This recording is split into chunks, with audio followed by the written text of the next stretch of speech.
ಮತ್ತು ಇಬ್ಬರು talented cricketer ಇದ್ದಾರೆ. ಇವನು 10 ವರ್ಷಕ್ಕೇ 100ನೆಲ್ಲ ಹೊಡಿತಾ ಇದ್ದಾನೆ. ಮಲ್ಟಿ ಟ್ಯಾಲೆಂಟೆಡು, ಬೌಲಿಂಗು ಮಾಡ್ತಾನೆ, ಕೀಪಿಂಗು ಮಾಡ್ತಾನೆ. ಇನ್ನು ಅಮ್ಮನ್ನು ಅವನು ಕೂಡ 10 ಇಯರ್ಸು. ಅವನ ಕೀಪಿಂಗ್ ಸ್ಟೈಲ್ ನೋಡಿ ನನಗೇ ಖುಷಿ ಆಗುತ್ತೆ. ನ್ಯಾಚುರಲ್ ಆಗಿ ಮೂಮೆಂಟ್ಸ್ ಬರುತ್ತೆ, ನೀಟಾಗಿ ರಿಸೀವ್ ಮಾಡ್ತಾನೆ. ಹೈಲಿ ಟ್ಯಾಲೆಂಟೆಡ್ ಕ್ರಿಕೆಟರ್ ಕೂಡ.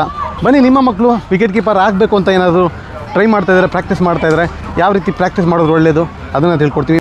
ಮೇಯ್ನ್ ಇಂಪಾರ್ಟೆಂಟಾಗಿ ಒಂದು ಕೀಪರ್ಗೆ ಬೇಕಾಗಿರೋಂಥದ್ದು ಲೋವರ್ ಬಾಡಿ ಸ್ಟ್ರೆಂತು.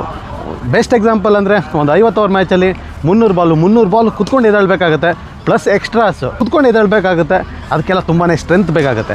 ಸ್ಟ್ರೆಂತು ಆದಷ್ಟು ಚಿಕ್ಕ ವಯಸ್ಸಿಂದನೇ ಬಂದರೆ ಲೋವರ್ ಬಾಡೀಲಿ ಅದು ತುಂಬ ಒಳ್ಳೆಯ ವಿಷಯ, ಎಸ್ಪೆಷಲಿ ಕೀಪರ್ಗೆ.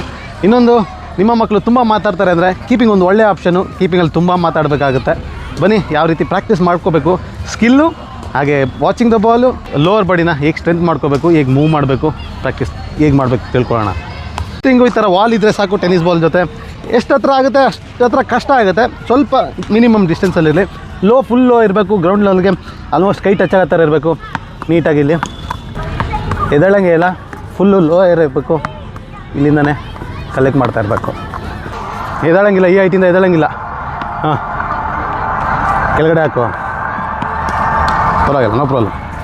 ಓಕೆ,